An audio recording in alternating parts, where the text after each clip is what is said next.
SNESdrunk.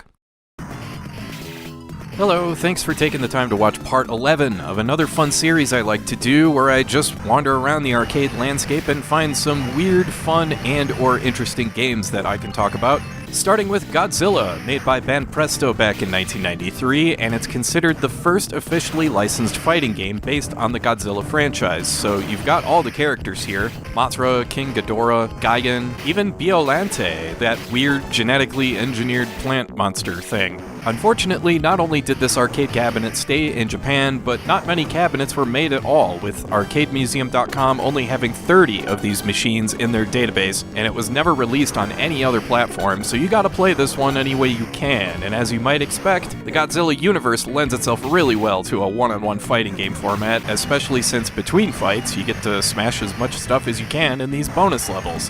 This is way better than the tired and slow Godzilla games on Super Nintendo, and while I should mention that it's really not that much of a fighting game, who cares? You get to play as Godzilla and fight everyone and smash everything in sight. It's not complicated, and it doesn't need to be.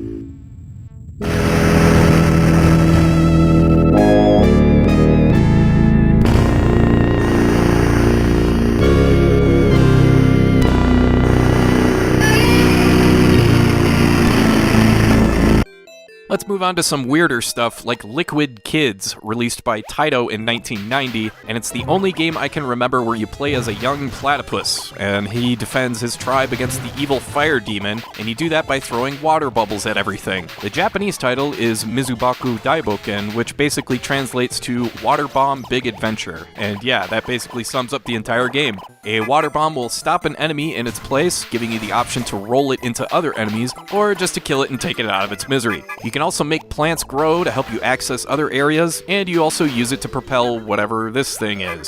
I really like finding games like this, only because arcades at the time were dominated by beat-em-ups, light gun games, and fighting games, so it's nice to find a good old-fashioned platformer with lots of levels, environments, and boss fights. There's even branching paths here, so you can come back to this one lots of times. Liquid Kids did get ports to everything from the Saturn, Amiga, PS2, Xbox, and PC Engine. You might know it from the Taito Legends 2 collection, and it's available now on the Nintendo eShop as part of their Arcade Archives collection.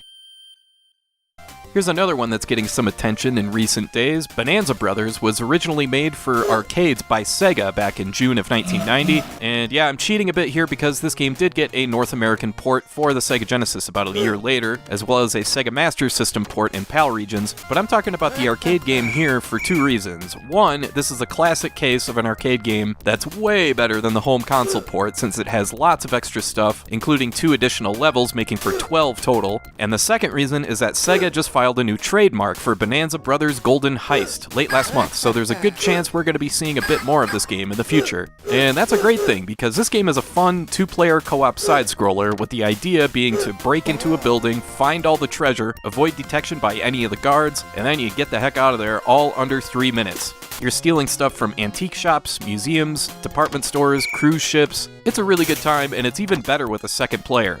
Any way you play this one today is a good time in general, but I recommend the original arcade game since it's the best version by a good amount. Well, we mentioned Liquid Kids a minute ago, so how about some Escape Kids, made by Konami in 1991, and despite the name and appearance, this is actually a racing game, but instead of cars, you race as a bunch of dudes in full-body spandex suits, where you press one button to sprint and one to jump, and that's it. Hey, sometimes that's all you need. This is pretty much like Super Off-Road, a single-screen racing game where the controls are all about feel. To progress with the game, you only need to beat the dude wearing black spandex, and if he completes 3 laps faster than you, it's game over. If you manage to beat him 3 times, then you get this totally righteous radical bonus level where you're ramping jumps and popping wheelies with this dude's blonde hair floating in the wind like that. It lets me imagine that I'm playing this game as Kip Winger, and who wouldn't love that?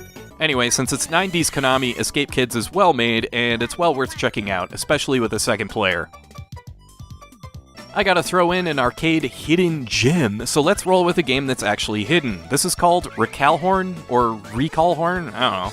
But it's made by Taito in 1993, and it went unreleased entirely despite being about 75% finished. And as you can see, this is another Taito arcade platformer, so the music and graphics are fantastic, but apparently this game didn't test well with audiences in the early 90s, and Alright, I'll say it. Those people suck, because I love a good arcade platformer, and it's a shame this one wasn't finished, but as it is, it's still playable. As you can see, you can rescue certain animal friends that can help you out here and there, and there's 9 total levels here, so you can get a good half hour out of this one. There's nothing starkly original or unique in this game, but in my opinion, there doesn't really need to be. It's just a good 30-minute playthrough.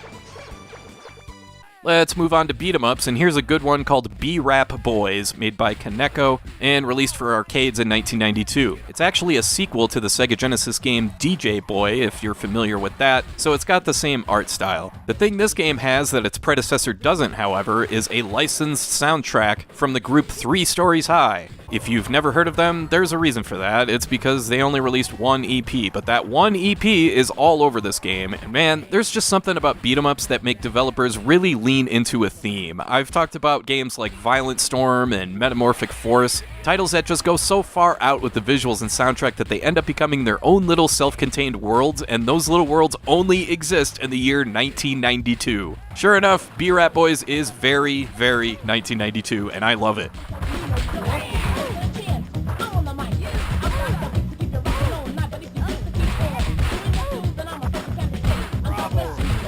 I mean, this is one of those games where you see and hear 5 seconds of footage, and you know what this one is all about.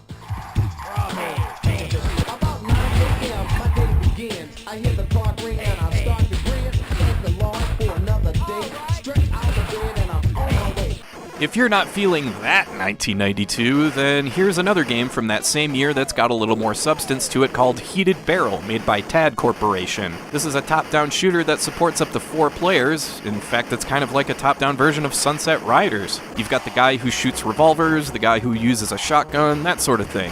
You shoot in 8 directions across 5 levels and 7 boss fights, so it's not a very long game, but what I like most here is how fast everything is. It reminds me a lot of like a Western-themed Smash TV. So if you're into that, check this one out. Again, this one has no releases outside the arcade, so you'll have to do some digging to find it. If you're into more traditional shooters, then there's Cosmic Cop, otherwise known as Armored Police Unit Gallop in some parts of the world, a horizontal shoot-'em-up made by IREM, released in 1991. This one is really interesting because it looks, sounds, and plays like a regular old shoot-'em-up, but not only do you have to destroy everything that moves, but also things that don't move, like these annoying walls that pop up in front of you. And each level is structured for you to catch up to and destroy a vehicle. You lean your ship more to the right, the more speed you get, but of course that's a huge risk, especially in levels like this, which call to mind games like Gradius 3. Still, this is from IREM, who knew a thing or two about shoot-'em-ups, and this is a really good one that's well worth your time. Would you like your games to be a little more bland? Because here we got Blandia, one of the more unfortunately named titles you'll come across, and this is a one-on-one fighting game. Is it good? Yeah, not really. And honestly, when it comes to 90s fighting games, I'm only looking for curiosities. Blandia at least looks nice, and it tries something a little different. There's 3 buttons for attacking, high, low, and straight, and before you do any damage to your opponent, you have to destroy their armor in those spots. But the thing is, some characters don't even have armor, which makes for kind of a weird dynamic between the different types of fighters here. I just happened to notice this one in the arcade archives on the Nintendo eShop, so I was curious what it was. So if you were curious too, then here you go. I'm not sure I'd recommend it, but you might like it. This game is more my speed, literally and figuratively. It's Rail Chase 2, made by Sega in 1994, and it's like if Sega sat down and asked, how can we make rail shooters more exciting? Well, let's put the player in an actual rail cart. Obviously, a game like this is way better in the real cabinet, where you're sitting down being rocked around as you fly down each track, but even playing this one at home is fun. It was made by Sega AM3 on a Sega System 32 board, the same board as another arcade rail shooter, Jurassic Park. If nothing else, it's awesome to see the precursor to the crazy stuff Sega would end up doing with the Model 2 arcade board with games like Daytona USA and Virtua Fighter 2. Rail Chase 2 wasn't released anywhere else, so this is one you gotta play any way you can. Finally, let's end with a multiplayer sports game in Numan Athletics, made by Namco in 1993. It supports up to 4 players and has 8 different events you can play, everything from destroying missiles in the air as they're launched from a battleship a mile away, to a javelin toss, where you throw a huge missile as far as you can, scaring the crap out of a herd of zebras. Come on, man, leave those guys alone. They're just minding their business being zebras and stuff. But yeah, most of these games are pretty simple, which makes it perfect for a party game if you get sick of stuff like Mario Party or Road Rash or whatever, so I'd imagine it's only a matter of time before we see this in the eShop or on Steam sometime. And that is all for now. I want to thank you for watching, and I hope you have a great rest of your day.